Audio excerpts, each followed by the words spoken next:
جو بھی آیا وہ جانے کے لیے آیا، اور ایک ایسا آمینہ کا لال ایسا آیا کہ آنے کے لیے آیا، اور آیا تو آتا چلا گیا۔ ضیاء الرحمن فاروقی کے انداز میں کہو تو چلا تو چلتا چلا گیا، بڑھا تو بڑھتا چلا گیا، چڑھا تو چڑھتا چلا گیا، عرش پہ جا پہنچا، عرش پہ جا پہنچا۔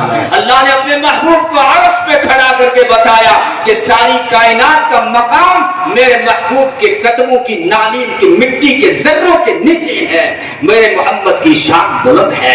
اللہ تعالیٰ نے یوں جو ہے دوستو اپنے محبوب کو نوازا ہے۔ تو جو ہے میں یہ اسی لیے جمعیت علماء ہند نے جو پروگرام کری، اس کا مقصد کیا ہے؟ اس کا مقصد یہی ہے کہ محمد عربی صلی اللہ علیہ وسلم کی سیرت دنیا کو بتائی جائے۔ پچھلے دنوں، پچھلے مہینوں اور پچھلے سالوں سے بہت زیادہ توہین رسالت کے واقعات ہوئے۔ میں نے جمعیت علماء ہند کے اکابرین سے بات کی، میں نے کہا آپ ربیع الاول میں یہ جو پروگرام لائے ہیں، یہ ان کو مبارکباد دیتا ہوں کہ انہوں نے یہاں پر جو ہے راجستھان کے ظلمت قدوں پر بھی جو ہے روشنی پھیلانے کا کام کیا ہے۔ ہر بڑی سعادت کی طرح یہ سعادت بھی جمعیت کی جھولی میں چلی گئی۔ لیکن پھر بھی میں نے پوچھا کہ جیسے لوگ ربیع الاول میں پروگرام کرتے ہیں میلاد النبی کے، کیا آپ بھی اسی طرز پہ چل پڑے ہو؟ تو انہوں نے کہا نہیں، بات یہ ہے کہ توہین رسالت کے واقعات بڑھتے جا رہے ہیں اور دنیا حیران ہے کہ مسلمان اپنے نبی سے اتنا پیار کیوں کرتا ہے، کیوں کرتا ہے اتنا پیار۔ دنیا حیران ہے، سوچنے پر مجبور ہو جاتی ہے، کیونکہ مسلمان جب بات نبی کی آئے تو پاگل ہو جاتا ہے، پھر اس کے جذبات قابو میں نہیں رہتے، یہ اپنے جان کی پرواہ نہیں کرتا، یہ پھر کچھ بھی نہیں دیکھتا، اس لیے دنیا حیران ہے۔ تو میں نے جواب دینے کی کوشش کی ہے، بلکہ میرے اکابرین کا دیا ہوا جواب ہے، میں نقل کرتا ہوں کہ جو ہے میں تم سے بھی پوچھ سکتا ہوں۔ اگر تم مجھے پوچھتے ہو کہ تم محمد صلی اللہ علیہ وسلم سے پیار کیوں کرتے ہو، اگر میں پلٹ کے سوال کروں کہ تو تیری ماں سے پیار کیوں کرتا ہے، تیرا کیا جواب ہوگا؟ یہی جواب ہوگا، یہ جو ہے بہت نازک رشتہ ہے، بہت قریبی رشتہ ہے، سارے رشتوں پر مقدم ہے، یہ فطری تقاضا ہے، اس لیے محبت کرتا ہوں۔ پھر ہمیں بھی کہنے دو، یہ سارے رشتوں پر مقدم ہے۔ ہمیں قرآن نے بتایا النبی اولیٰ بالمؤمنین من انفسہم، کہ مومنوں پر نبی کا حق ان کی جان سے بھی پہلے ہے، جان کا حق ان کا بعد میں ہے، پہلے ان پر نبی کا حق ہے۔ یہ جو ہے ماں سے بھی مقدم رشتہ ہے۔ ہاں تیرے باپ نے بتایا ہوگا کہ گھر میں جو بیٹی ہے وہ تیری ماں ہے، لیکن مجھے قرآن نے بتایا کہ عائشہ تیری ماں ہے۔ یہ جو قرآن نے بتایا، اللہ نے حکم دیا قل ان کان آباؤکم وابناؤکم، اگر تمہیں تمہارے ماں باپ، بھائی، ازواج اور جو ہے اولاد، خاندان، تجارت، زراعت اور کاروبار اور تمہارے بنگلے اگر میرے محبوب سے زیادہ پیارے ہیں تو پھر انتظار کرو میرے عذاب کا۔ اس نے دھمکی دے ڈالی اور کہا لا یؤمن احدکم حتی اکون احب الیہ من والدہ وولدہ والناس اجمعین، جب تک تم اپنے ماں باپ سے بھی زیادہ اور سارے انسانوں سے زیادہ محمد سے پیار نہیں کرو گے تب تک تمہارا ایمان مکمل نہیں ہوگا۔ نماز اچھی، روزہ اچھا، زکوٰۃ اچھی اور حج بھی اچھا، مگر باوجود ان سب کے میں مسلمان ہو نہیں سکتا جب تک اکمل رسول اللہ کی حرمت پر خدا شاہد ہے میرا کامل ایمان ہو نہیں سکتا۔ اس لیے ہم پیار کرتے ہیں، اور انسان جس چیز سے بھی، جس سے بھی پیار کرتا ہے، اس چار بڑے سبب ہوتے ہیں اس کی وجہ سے کرتا ہے۔ میں بات بہت مختصر کر رہا ہوں، بس خلاصہ پیش کر رہا ہوں۔ انسان کسی سے بھی پیار کرے، چار چیزیں دیکھتا ہے، آپ نے بھی دیکھا تھا، چار چیزیں انسان دیکھتا ہے، فطری چیز ہے۔ یا تو انسان دیکھتا ہے کہ رشتہ داری کیا ہے، میں نے بتایا تھوڑا سا، یا پھر دیکھتا ہے کہ حسین کتنا ہے۔ نوجوان پوچھتا ہے ادھر ادھر، جو یہاں میرے رشتے کی بات کر رہے ہو وہاں حسن کتنا ہے۔ انسان جس سے محبت کرتا ہے، انسان حسن کا بھی متلاشی ہے۔ اور تیسری بات، کمال کیا ہے، ہنر کیا ہے، اس کے اندر ہنر مندی کیا ہے، نہیں جانتے۔ نوشیروان پتہ نہیں کون تھا، عدل و انصاف کی وجہ سے محبت کرتے ہیں۔ کمال کوئی بھی دنیا کا ہنر دیکھ کے اس کے اندر اس سے محبت کرنے لگ جاتے ہیں۔ یا پھر کسی کا احسان ہوتا ہے، جو ہے انسان الانسان عبد الاحسان، انسان احسان کا غلام ہوتا ہے۔ تھوڑی سی کسی نے چائے پلا دی، اب آئیں بائیں شائیں کرنے لگتا ہے، ہاں یار یہ مجھے کچہری میں کام آیا تھا، فلاں موقع پہ اس نے سہارت دیا تھا، اس نے میری مدد کی تھی۔ اب دیکھیے مختصر وقت میں دیکھتے ہیں یہ چاروں چیزیں، ایک تو بیان ہو گئی، اب تین چیزیں محمد عربی صلی اللہ علیہ وسلم نے کام کی صلی اللہ علیہ وسلم۔ پہلی چیز میں حسن لے رہا ہوں، حسن تم کہاں تلاش کرو گے؟ کائنات حسن جب پھیلی تو لامحدود تھی، کائنات حسن جب پھیلی تو لامحدود تھی، اور جب سمٹی تو تیرا نام ہو کر رہ گئی۔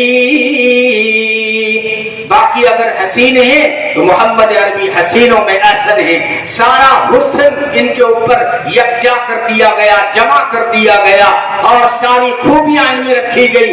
اتنے حسین کہ جب دنیا میں تشریف لائے، آمینہ نے کہا میں نے ایسا حسین نہیں دیکھا، حلیمہ نے کہا میں نے ایسا حسین نہیں دیکھا، عبد المطلب نے کہا میں نے ایسا حسین نہیں دیکھا۔ جبریل اترا کہنے لگا قلبت مشارق الارض ومغاربها لم ارى احدا احسن من محمد صلی اللہ علیہ وسلم۔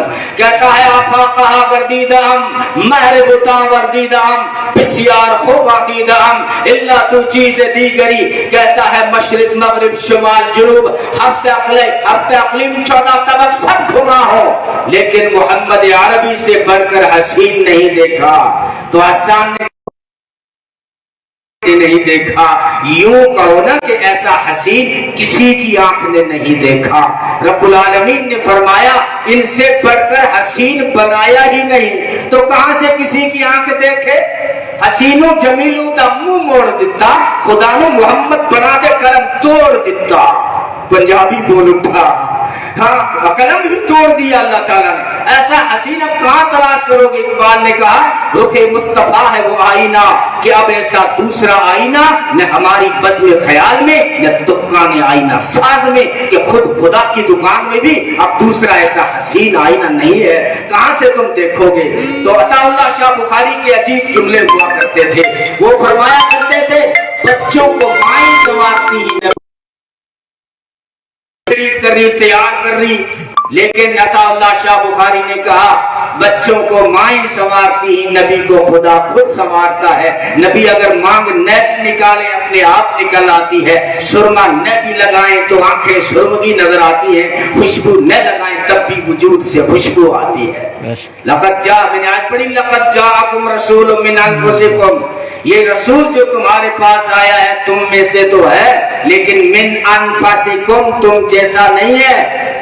ایک روایت یہ بھی ہے من انفسکم، اتنا نفیس کہ تم جیسا نہیں ہے۔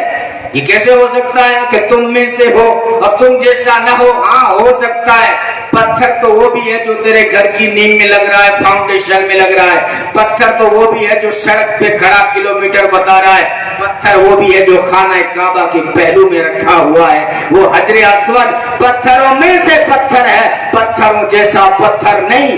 پانی تو وہ بھی ہے جو تیری بوتل میں ہے، پانی وہ بھی ہے جو ٹنکی میں ہے، پانی وہ بھی ہے جو نلکے سے آ رہا ہے، پانی وہ بھی ہے جو نالی میں بہ رہا ہے، پانی وہ بھی ہے جو زمزم ہے۔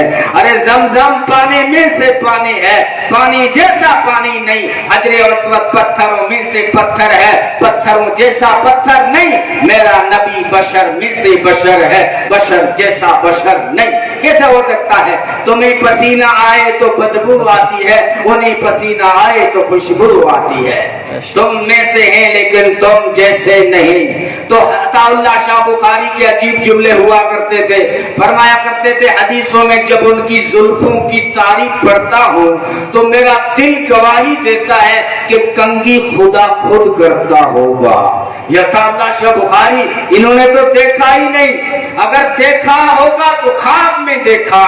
اور ذرا ان سے پوچھتے ہیں جنہوں نے سامنے بیٹھ کر ٹکٹکی لگا کر دیکھا، سب سے پہلے یار سے پوچھتے ہیں، اس یار غار سے پوچھتے ہیں، اس یار مزار سے پوچھتے ہیں، اس صاحب کوثر سے پوچھتے ہیں، اس کوثر کے ساتھی سے پوچھتے ہیں، اس جو ہے ساتھی، اس ساتھی سفر و حضر سے پوچھتے ہیں، یعنی اس ابو بکر سے پوچھتے ہیں۔ میں نے کہا ابو بکر ذرا دے خبر، وہ کیسا تھا پیغمبر، کہنے لگے میرے آقا چودھویں کا ایسا چاند تھا کہ تاریکی آنکھ مچولی کھیلنے پہ مجبور ہو جایا کرتی تھی۔ میں نے کہا عمر ذرا دے خبر وہ کیسا تھا پیغمبر؟ کہنے لگے میرے نبی اگر بشر نہ ہوتے تو قمر لیلۃ القدر ہوتے، یعنی چودھویں کے چاند ہوتے۔ میں نے کہا عثمان ذرا پتا ان کی شان جو نبی آخر الزمان۔ عثمان نے کہا میرا نبی حسن کا ایسا آئینہ تھا، جمال کا ایسا قرینہ تھا، لطافت کا ایسا شیشہ تھا کہ ان کا تو سایہ بھی نہ تھا۔ او خاکے بنانے والو تم خاکے خاک بناؤ گے، ان کا خاکہ تو کیا ان کا تو سایہ بھی نہ تھا۔ میں نے کہا علی حیدر ذرا دے خبر وہ کیسا تھا تیرا سسر؟ کہنے لگے یتلالا وجہہ کتلالا القمر لیلۃ البدر لم را قبلہ ولا بعدہ مثلہ۔ کہنے لگے چہرہ یوں تل ملاتا تھا جیسے چودھویں کا چاند چمک رہا ہو، اور کہتے تھے نہ ان سے پہلے میں نے کوئی ایسا حسین نہیں دیکھا، نہ ان کے بعد کوئی ایسا حسین نہیں دیکھا، ایسا حسین دیکھا۔ اور میں نے کہا ابو ہریرہ تو شاگرد خاص رہا، بتا وہ تیرا استاد کیسا تھا؟ تو کہنے لگے ما رأیت شیئا احسن من رسول اللہ صلی اللہ علیہ وسلم کأن الشمس تجری فی وجہی، کہ میں نے محمد عربی سے بڑھ کر کوئی حسین نہیں دیکھا، چہرے میں یوں لگتا تھا کہ ہزاروں آفتاب و مہتاب میرے استاد کے چہرے میں چلتے ہوئے نظر آتے تھے۔ میں نے کہا انس تو خادم خاص رہا، 10 سال تو نے قربت کے مزے لوٹے ہیں، بتانا وہ آقا کیسا تھا؟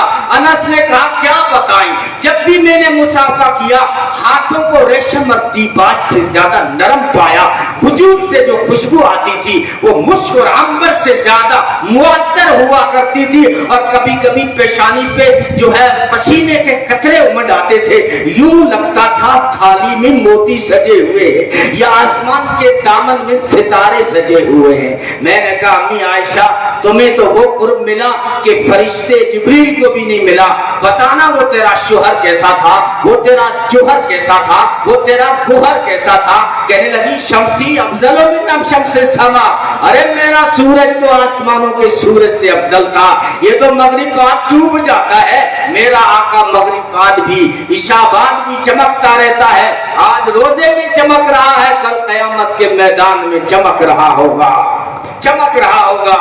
اور پھر کہنے لگی ایک تو زلیخا کا یوسف، ایک میرا یوسف، زلیخا کے یوسف کو جس نے دیکھا انگلیاں کٹا ڈالی، لیکن جس نے میرے یوسف کو دیکھا گردنیں کٹا ڈالی، جس نے زلیخا کے یوسف کو دیکھا انگلیوں کے پورے کاٹے، جس نے میرے یوسف کو دیکھا پورے کٹ گئے، پورے کٹ گئے، جس نے زلیخا کے یوسف کو دیکھا وہ تو انگلیاں کٹا کے بیٹھ گئی، اگر وہی کی وہی دو چیزیاں میرے یوسف کو دیکھتی تو سینہ چیر کے بیٹھ جاتی ہے۔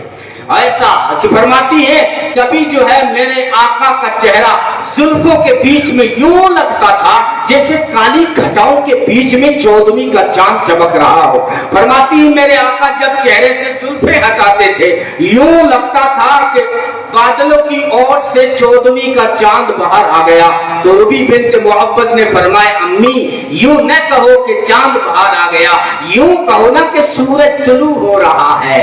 ہائے ہائے میمونہ بنت کردم نے کہا میرے مزاج میں شرم و حیا اتنی تھی کبھی میں نے نبی کا چہرہ نہیں دیکھا، لیکن ایک مرتبہ نبی کے پاؤں کی انگلی پہ میری نگاہ پڑی تو میں نے کہا یارو جن کے جو ہے پاؤں کی انگلی اتنی خوبصورت ہے ان کا چہرہ کتنا حسین ہوگا۔ حضرت عبداللہ بن سلام یہودیوں کے بڑے عالم ہیں، وہ اسلام میں بھی آئے، کہتے ہیں پہلی مرتبہ جب نبی کا چہرہ دیکھا میں سمجھ گیا کہ یہ چہرہ جھوٹے کا نہیں ہو سکتا۔ سراقہ بن مالک کہتے ہیں ہجرت کے سفر میں تعاقب کیا تو میری نگاہ نبی کی پڈلیوں پہ پڑی، یوں چمک رہی تھی جسے کھجور کی تازہ شاخیں ہو۔ پھر جی میں کہتا ہوں سراقہ کے جی میں آیا ہوگا ارے سراقہ کن کا تعاقب کر رہے ہو، کن پڈلیوں کے پیچھے پڑے ہو، کن زانوں کے پیچھے پڑے ہو؟ ارے یہ وہ زانو ہیں جن کے آگے سارے انبیاء بھی زانو تلمس طے کرتے ہیں۔ تو حسن بھی ہے کہ پوری رات نکل جائے، اور میں مختصر کرتا ہوں ایک سبب اور ہے کہ انسان کمال بھی دیکھتا ہے، کمال کہ میرے محبوب میں کمال کیا ہے، تو یہاں سارے کمالات یکجا ملیں گے۔ مولانا نانوتوی نے فرمایا سارے جہاں کے کمالات ایک تجھ میں ہیں، بس باقی جس کو بھی جو ملا تھا وہ سب کچھ اللہ نے اپنے محبوب کو دے دیا. آدم کے اخلاق, شیش کی معرفت, نوح کی شجاعت, صالح کی فصاحت, لوط کی حکمت, دانیال کی محبت, الیاس کا وقار, یوشع کا جہاد, موسیٰ کی شدت.